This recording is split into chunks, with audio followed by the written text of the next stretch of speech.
My name is Helen Whitmore, and I'm 72 years old. At the family dinner last month, my daughter-in-law stood up in front of everyone, her parents, my sister, even the neighbors, and yelled at me. "Give up your room, or get out of this house." Those were her exact words. My own son, Michael, didn't defend me. He looked me straight in the eye and said, "Mom, it's time you moved upstairs, or moved out." I didn't argue. I didn't cry. I just smiled. Because what they didn't know that night was that I'd already decided how this story would end. Before I tell you what happened after that dinner, how one quiet grandmother turned humiliation into victory, do me a small favor. Like this video, subscribe, and tell me in the comments where you're watching from. Because someone out there might be living a similar story right now, and maybe my experience will give them the strength to stand tall. You see, I wasn't always the woman who smiled through humiliation. For most of my life, I was the glue that held our family together. I baked every Sunday, hosted every birthday, and spent 40 years tending the home my late husband, Robert, and I built from scratch. That house wasn't just walls and windows, it was memory stitched into every corner. Robert passed away 4 years ago. A sudden heart attack. One phone call, and the world I knew disappeared. For months, I'd wake up and still reach across the bed for him. The silence of that house was louder than any storm. But grief doesn't pay the bills, and it doesn't water the garden. So I did what women of my generation do, I carried on. My days became predictable: coffee at 6, pruning roses by 8, volunteering at the food bank on Wednesdays. It wasn't an exciting life, but it was mine. Peaceful, earned, steady. My son, Michael, visited often in those days. He'd call to check on me, fix whatever needed fixing, and tell me I was the strongest woman he knew. I believed him. I was proud of the man I'd raised. If only I'd known how quickly that pride would turn into heartbreak. Michael met Brianna about 3 years after his father passed. She was confident, polished, and always seemed ready to correct someone, usually me. He brought her over for dinner one Sunday, and I remember how she smiled at everything I said, but her eyes told another story. When Michael asked, "Mom, isn't she amazing?" I smiled and said, "She's very sure of herself." I meant it as a compliment, but even then, something in me felt uneasy. Still, I wanted to see him happy. He'd lost his father, and if this woman brought light back into his life, who was I to question it? So, I welcomed her with open arms, cooked her favorite meals, listened to her stories about marketing campaigns and brand image, things I barely understood. But her compliments always carried tiny hooks. My home decor was very vintage. My cooking was heavy, but charming. My garden was sweet, almost nostalgic. It's strange how disrespect doesn't always arrive with shouting. Sometimes it comes wrapped in politeness, sealed with a smile. When they told me they were getting married, I wrote the check to help with the wedding. I told myself I was investing in my son's happiness. I didn't realize I was also funding the beginning of my own displacement. 6 months after their wedding, Michael called me one evening. "Mom," he said, "Brianna and I have been thinking, the house must feel so empty without Dad. Maybe we could move in with you, just for a little while. It'll help us save for our own place." He sounded so hopeful. And I, like every mother who wants to stay close to her child, said yes. I told myself it would be temporary, a few months, maybe less. They moved in 3 weeks later. At first, it was pleasant enough. I cooked, Brianna reorganized my kitchen to make it more efficient, and Michael promised they'd help with expenses. They never did. Slowly, my home stopped feeling like mine. My photos disappeared from the living room. My grandmother's vase was replaced with a silver ornament Brianna said fit the new vibe. She even started calling me Helen, not Mom, because she thought it sounded more adult. Each change was small, but together, they chipped away at my peace. Still, I said nothing. I'd already lost a husband. I couldn't bear to lose my son too. But that silence became permission. Permission for them to take more than space. Permission to take control. And by the time I realized it, I was already living as a guest in my own house. When my husband, Robert, was alive, our home was our pride. He'd built the porch swing himself and planted the first rose bush with our son when Michael was 5. After he died, the house became my connection to him. Every squeaky floorboard and faded paint mark was a memory I wasn't ready to let go of. When Michael and Brianna moved in, I believed having family around again might ease the loneliness. For the first few weeks, I convinced myself it was working. The laughter of young voices filled the halls again, and for a moment, I almost felt whole. But soon, little signs began to show. My morning coffee ritual, quiet time by the kitchen window, became impossible because Brianna played her podcasts loudly while blending smoothies. She called it her self-care routine. One day, I came home from the grocery store to find all my dishes rearranged. "It just makes more sense this way," she said, smiling like she'd done me a favor. She began addressing me as Helen in front of Michael. The first time, he flinched. The second time, he didn't react at all. That was when I knew something had shifted. I told myself I could live with it, that it was just growing pains. But in truth, I was already shrinking inside my own home. Michael had always been my anchor, thoughtful, responsible, the kind of son who called twice a week just to check if I'd eaten. Now, he was a stranger in my own kitchen, dressed in his tailored suits, eyes glued to his phone while Brianna gave instructions that sounded like commands. He stopped fixing things around the house. "I'll get to it this weekend," he'd say, but the weekends came and went, and I learned to manage on my own. The roof leak, the squeaky door, the broken drawer handle, I handled them all quietly, because asking for help started to feel like an intrusion. I began noticing how Brianna occupied more space, not just physically, but emotionally. My framed family photos disappeared from the living room shelves, replaced by minimalist ornaments. She called it creating a fresh aesthetic. My kitchen towels were replaced with brand new ones she bought for the look.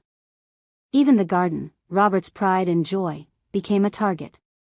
"You could landscape this better," she said once, holding a tablet full of Pinterest ideas. Michael laughed. "Brianna has an eye for these things, Mom. Maybe it's time for an upgrade." An upgrade. That word stayed with me all night. In their minds, my home wasn't a legacy, it was a project.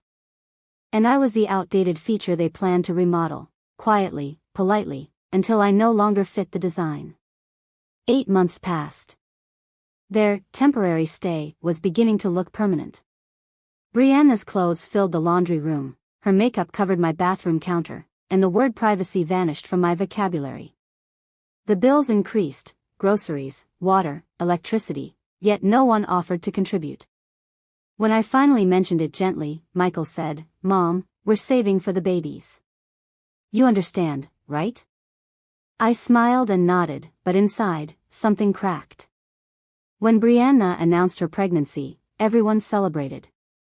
Twin boys, due in 7 months. I was happy too, how could I not be? A new generation, a chance for laughter again. But when she said, "We'll have to stay longer, of course. It's perfect here for raising them," my stomach tightened. From that moment, the house turned into a nursery. Every room filled with baby things, bottles, blankets, noise, and chaos. I didn't complain. I loved those babies more than I thought possible. But love shouldn't mean servitude. "Can you watch them while I rest? Could you do the laundry? I'm exhausted." "Helen, don't forget the bottles, they need to be sterilized properly." Each request sounded harmless. But they piled up like bricks, building a wall between who I was and who I'd become. My hands ached from arthritis, my sleep was broken, and some nights I'd lie awake wondering when my home stopped being mine. I still hoped things would get better, that gratitude might appear one morning with the sunrise. Instead, something else was coming, and it would change everything. When the twins arrived, the house transformed completely.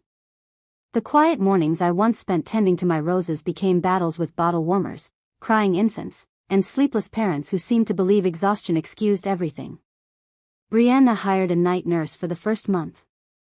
She called it an investment in sanity. After the nurse left, I became the replacement, unpaid, unacknowledged, and always available. Helen, could you hold Mason while I shower? Helen, Jackson won't nap unless someone rocks him. Helen, could you make dinner tonight? We're too tired to think. The way she said my name, clipped, hurried, transactional, made me feel like an employee rather than a mother or grandmother. I loved those boys deeply. Their tiny hands clutching my finger reminded me of the years when Michael was small, when love felt simple and unconditional. But love shouldn't drain you to emptiness. Michael barely noticed.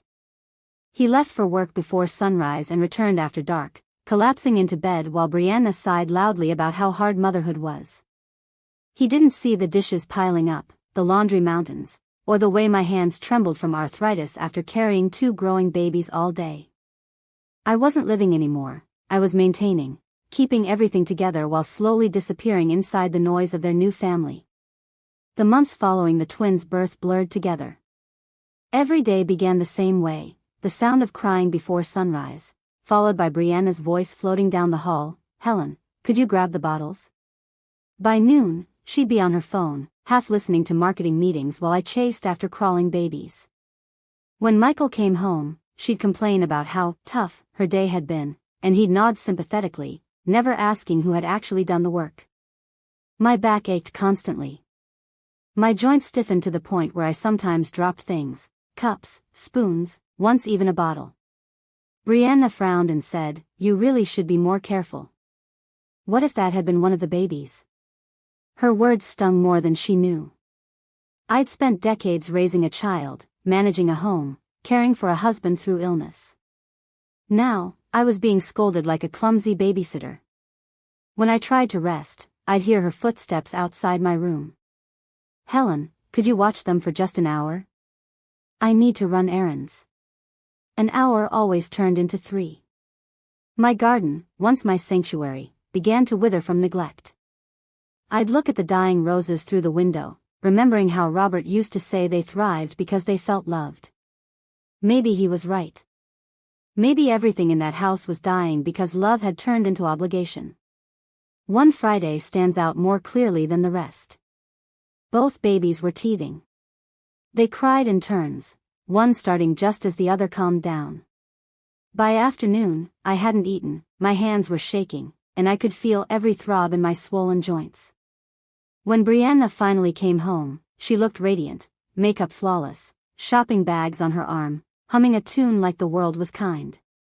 "How were the boys?" she asked, setting her purchases on the counter.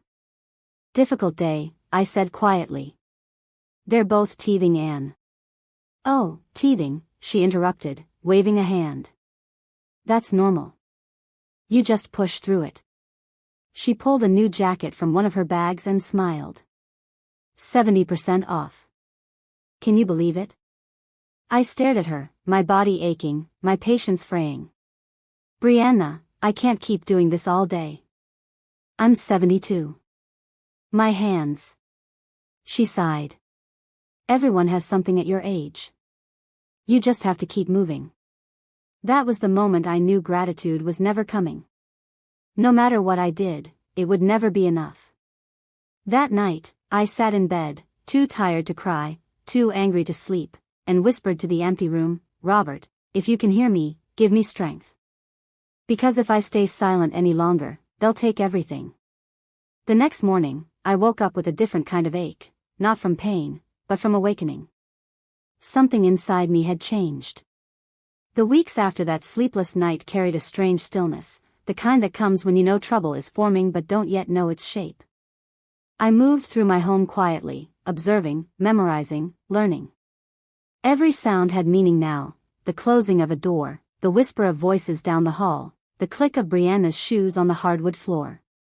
One morning she appeared in the kitchen with a notebook and tape measure. "The twins are growing fast," she said, cheerful as sunshine. "They'll soon need a real play space. Natural light, safe corners, soft colors. I think your room is ideal." For a second, I thought I'd misheard her. My room. The room where Robert and I had shared every joy and sorrow of our marriage. I managed to say, "That's my bedroom, Brianna." She smiled, still measuring. "Of course, but you'd be more comfortable upstairs. It's quieter up there. Perfect for rest. The boys shouldn't be climbing stairs yet, it's safer for them to stay on the main floor." Her tone was polite, but every word stripped something from me. I nodded slowly and walked away before my voice betrayed the anger sitting heavy in my chest. From that day forward, I caught her glancing at my door more often. Sometimes she left open paint catalogs on the kitchen table, soft blues and greens labeled calming for infants. Michael said nothing. When I asked if he'd talked to her about it, he sighed and said, "Mom, don't take it personally. She just wants the best for the kids." That sentence confirmed what I already knew. He had chosen his side. My health started to slide under the weight of it all. The damp Washington air made my joints stiff, and stress turned my nights restless. I dropped a coffee mug one morning. It shattered, scattering tiny shards across the tile. Brianna appeared instantly. "You really should be more careful," she said, crossing her arms. "At your age, you could hurt yourself." At my age. Those 3 words became her favorite phrase. I began visiting my garden more often, the only space she ignored because it required dirt under her nails. I trimmed roses until my fingers cramped and whispered to Robert as if he could still hear me.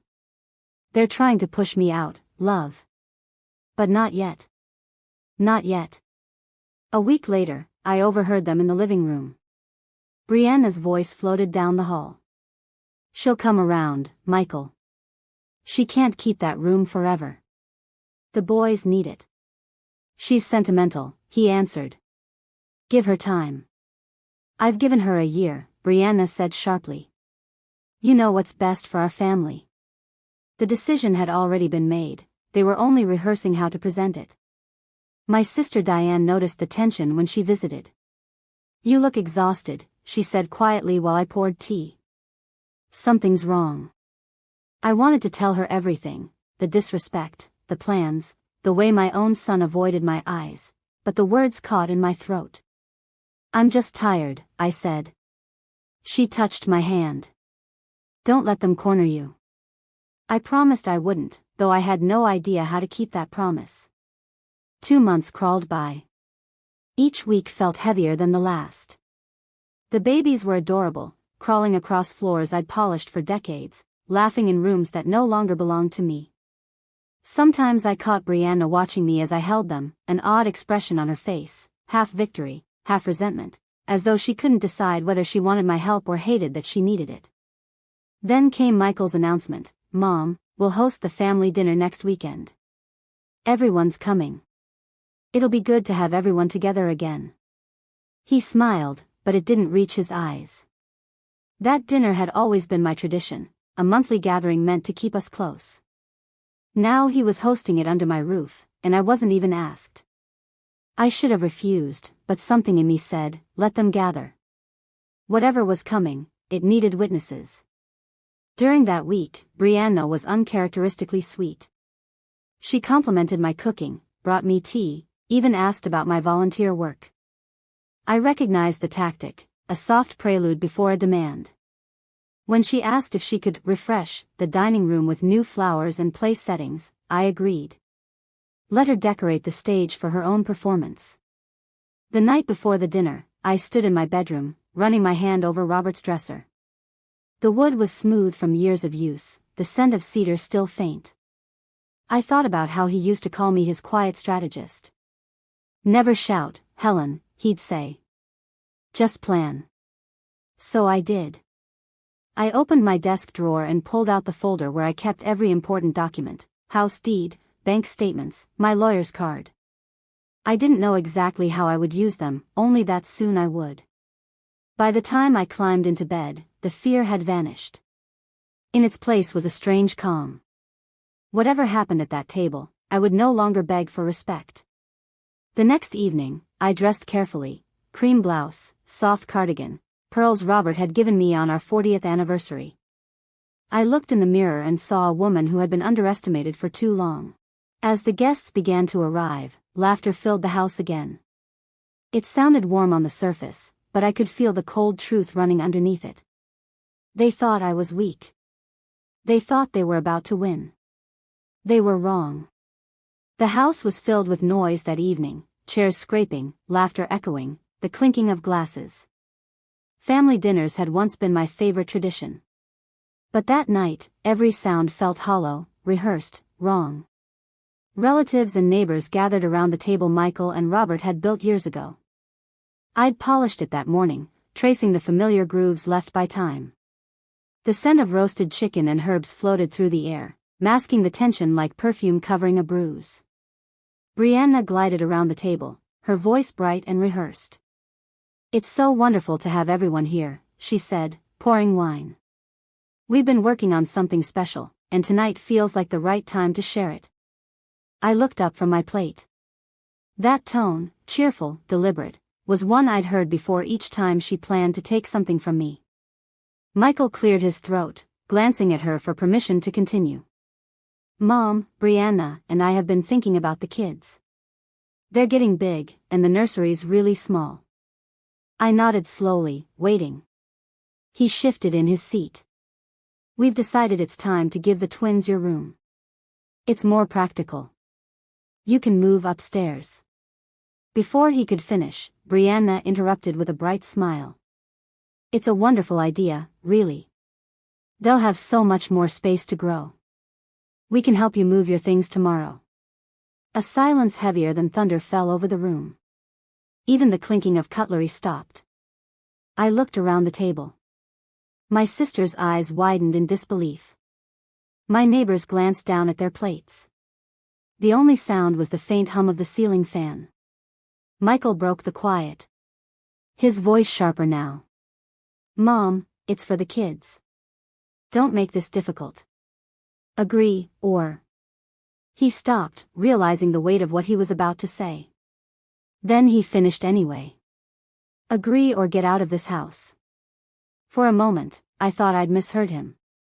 My own son, the boy who once held my hand crossing the street, was telling me to leave my own home.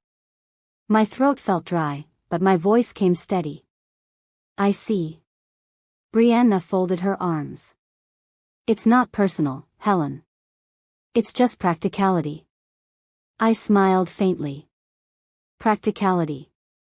That word rolled off my tongue like an old coin, dull, heavy, and worthless. Michael avoided my gaze.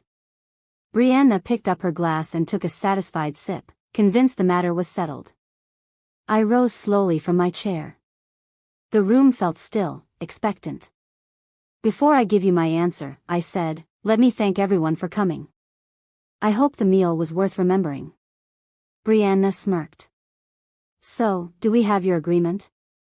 I looked her straight in the eyes. "No." Her smile vanished. "You can't be serious," Michael said, his voice rising. "Oh, I'm perfectly serious," I answered, calm as steady rain. "You've both made your decision clear.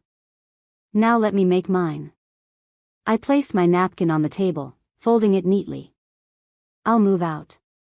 But not upstairs." Brianna blinked. "What does that mean?" "It means," I said softly, "that I choose to leave this house entirely. Since it no longer feels like home, there's no point staying." The table erupted, whispers, gasps, questions.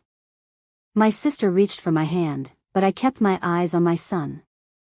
"You're angry," he said, "you'll regret this." I shook my head. "No, Michael. The only thing I regret is raising a man who forgot what family means." He flinched. Brianna crossed her arms. "You're being dramatic." I turned to her. "You'll understand one day when your own children treat you the same way." Her smirk faltered. I stepped back from the table, smoothing my blouse. "I'll leave tomorrow morning. But before I go, I'll remind you both, this house was built with love and sacrifice. When you fill it with greed and pride, it won't feel the same. Be careful what you take." Sometimes, what you gain isn't worth what you lose. For the first time all night, no one spoke. I gathered the dishes in silence, my hands steady despite the tremor inside me. Each plate stacked neatly, each motion deliberate, an act of control in a room that had tried to strip me of it. As I washed the last glass, I could hear them whispering in the dining room. She's overreacting. She'll change her mind. She always does. They didn't realize they were already speaking about the woman I used to be. When the guests left, I stood alone in the quiet house. The clock ticked softly. I looked at the walls, at the photos that once hung there, at the faint outlines where memories had been replaced with decorations that weren't mine. I took a deep breath and whispered, "Goodbye, Robert. Tomorrow, I start again." The next morning, I rose before sunrise. The house was still, the kind of silence that follows a storm. I made myself a cup of tea, packed my clothes, my documents, and a single framed photo of Robert holding Michael as a child. Everything else could stay. When Brianna woke, she looked startled to see suitcases by the door. "I told you I'd move out," I said simply. She blinked, realizing this wasn't a bluff. "Where will you go?" "I'll manage," I replied. "You and Michael have your space now. Enjoy it." She tried to sound gracious. "That's very mature of you." Mature. Another word meant to disguise guilt. Michael came downstairs minutes later, rubbing his eyes. "Mom, you don't have to rush." I smiled faintly. "I've stayed too long already." No argument followed. They watched me leave the house I'd paid for, the home that had carried every piece of my life, without a single protest. I closed the door quietly behind me, not a slam, just a farewell. I checked into a Modest Inn 2 blocks away. The clerk, a woman around my age, noticed the sadness behind my smile and said, "Sometimes moving out is moving up." Her words lingered. That afternoon, I called my lawyer, Mr. Hughes. He'd handled Robert's affairs years earlier and still greeted me as Mrs. Whitmore. "Are you ready to finally sell that house?" he asked. "I'm ready to make it mine again," I answered. He listened as I explained the situation. "You're the legal owner," he said.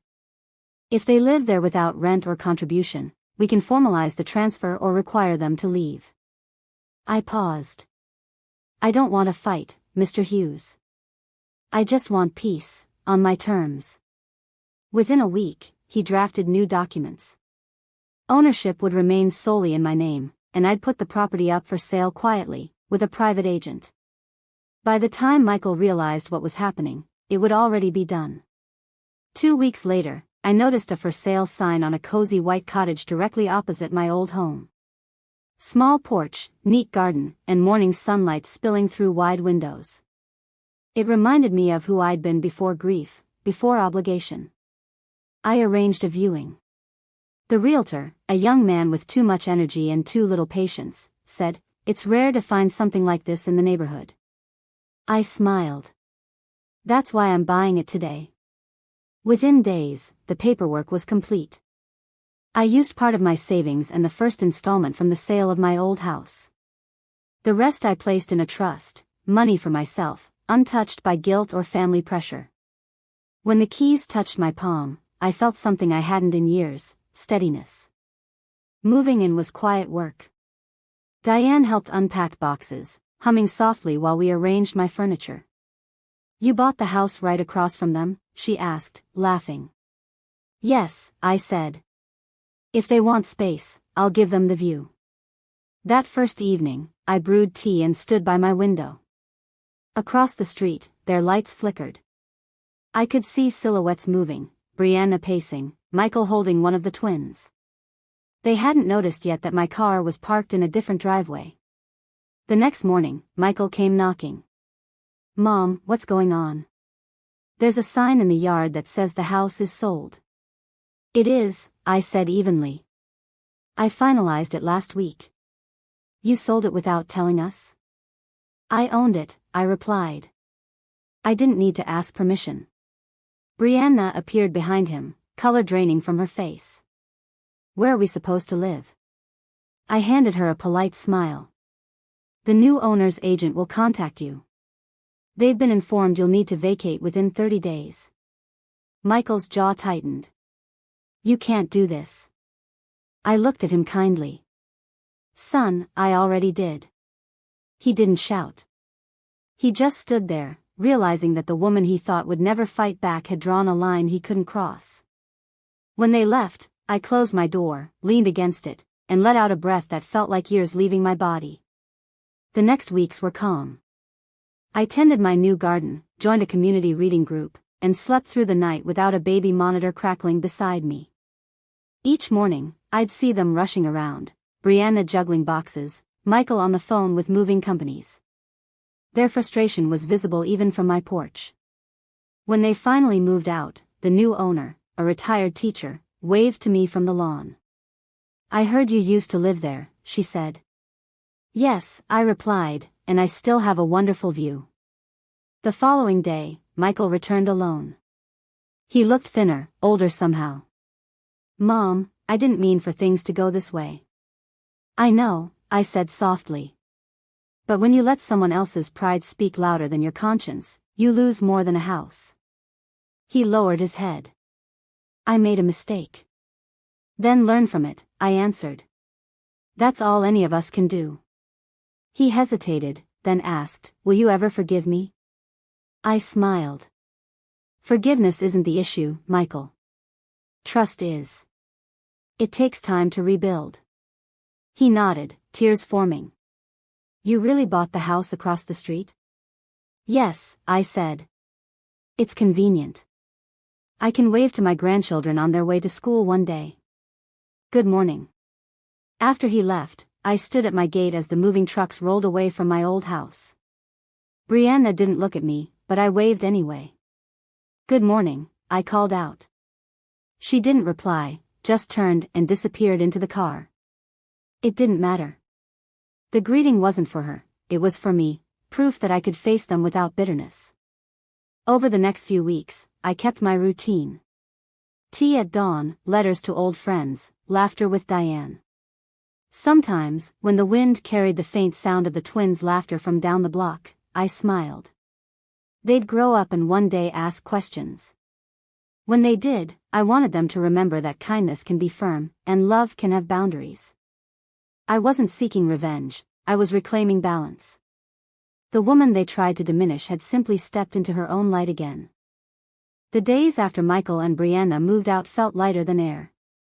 For the first time in years, I woke without dread pressing on my chest. I'd open the curtains, let sunlight spill across the floor, and breathe in the scent of lavender from the garden I'd planted myself. Across the street, life no longer looked perfect. The lawn they once kept trimmed turned patchy, toys scattered near the porch, and deliveries arrived more often than visitors. I didn't gloat, I simply watched, sipping my tea, remembering how quickly comfort turns fragile when built on pride. One morning I saw Michael standing by his car, staring at his phone with that lost expression he used to wear after Robert's passing. It stirred something inside me, compassion mixed with sadness. I wanted to walk over, hug him, and tell him that mistakes can be corrected, but lessons must first be lived. Instead, I waved. He hesitated, then lifted his hand in return. It wasn't reconciliation, but it was a start. Each morning afterward, I greeted them with the same 2 words, good morning. At first, Brianna ignored me. Later, she began nodding politely. There was no friendliness in her face, only fatigue, the look of someone carrying more than she'd planned. Neighbors whispered about their troubles. Michael had left his firm to start his own business, and money was tight. Brianna's social circle had shrunk, and people noticed she no longer boasted about her perfect life. I didn't join in the gossip. My satisfaction didn't come from their hardship, but from knowing I had survived mine with grace intact. Inside my cottage, peace had a sound, birdsong, wind through open windows, the gentle creak of the rocking chair Robert once made. Every corner carried quiet dignity instead of tension. I filled the space with laughter from my reading group, Sunday dinners with Diane, and the small joy of independence. A few weeks later, a knock came at my door. When I opened it, Michael stood there holding a small box. "The twins made this for you," he said. Inside were 2 uneven clay hearts painted with messy fingerprints. On the back, one said Grandma. I ran my thumb over the tiny letters. "Tell them I'll treasure it." He hesitated. "Mom, can I ask you something?" "Of course." "How did you manage to forgive us?" I looked past him toward the old house. Forgiveness isn't approval. It's release. I stopped carrying the anger because it was too heavy, not because it wasn't deserved.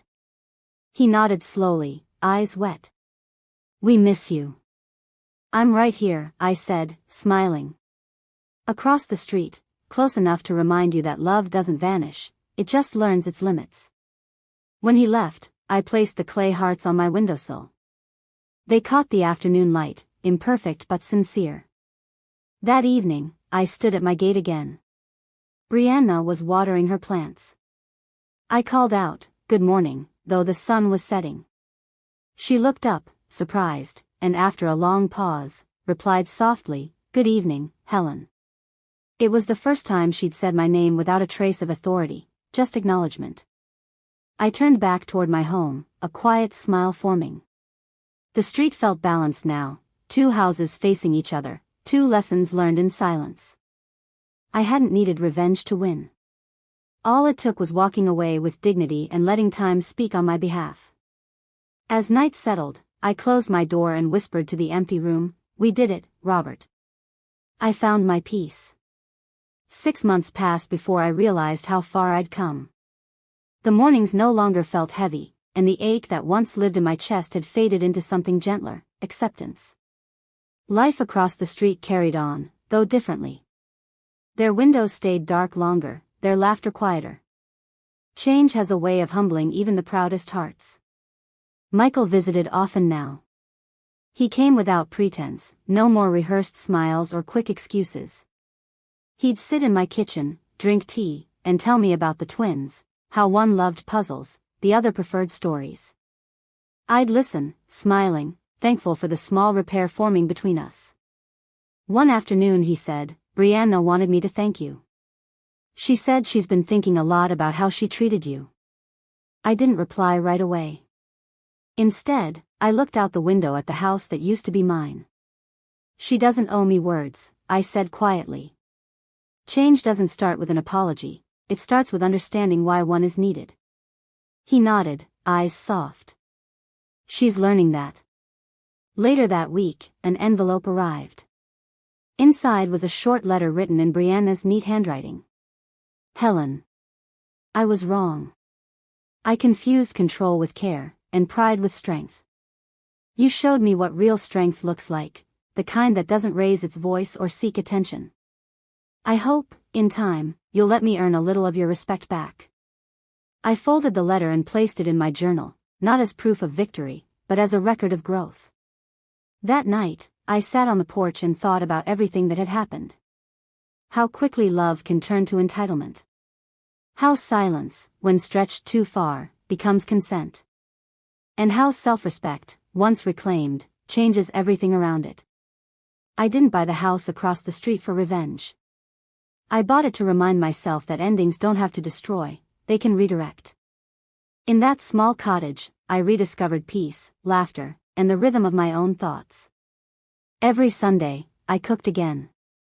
Nothing extravagant, just familiar meals that smelled of comfort. Diane joined me sometimes, and so did a few neighbors who'd heard fragments of my story. Over dinner, we spoke not of bitterness, but of lessons.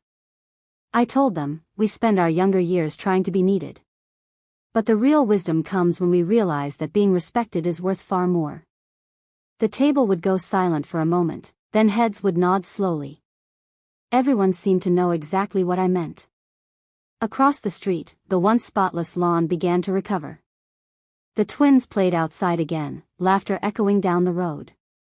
Sometimes Brianna waved, tentative but genuine. I waved back, grateful that peace had replaced hostility. Michael, for his part, seemed lighter. He spoke more freely now, no longer guarded, no longer caught between 2 loyalties. I could see the boy I'd raised shining through again. When people ask how I managed to stay calm through it all, I tell them the truth. I wasn't calm because I wasn't hurt. I was calm because I refused to let pain choose my actions. It's easy to shout when you're angry, but it takes far more courage to walk away with quiet dignity. It's easy to demand respect, but it's wiser to create it by living your truth. That is what I want anyone listening to remember, especially those who've been overlooked, dismissed, or told they're too old to matter. Age doesn't make you weak. It gives you time to see clearly. So, if you've ever been in a situation where kindness was mistaken for weakness, let this story remind you, patience is not surrender, and silence is not defeat. Before we end, I want you to do one thing for me. Like this video, subscribe to this channel, and tell me in the comments where you're watching from. Because somewhere out there, another grandmother, another mother, another person with a soft heart might need this reminder tonight. And if you believe that wisdom always wins, type strength with grace in the comments. Let's flood this space with hope, not anger. I stood by my window that evening, watching the sunset wash the houses in gold. The air was cool, the world quiet, and for the first time in a long while, I felt complete. I whispered to the fading light, "Thank you, life, for the lesson." Then I turned off the lamp, smiled, and said softly, "Good night, and good morning to whoever needs to start again tomorrow."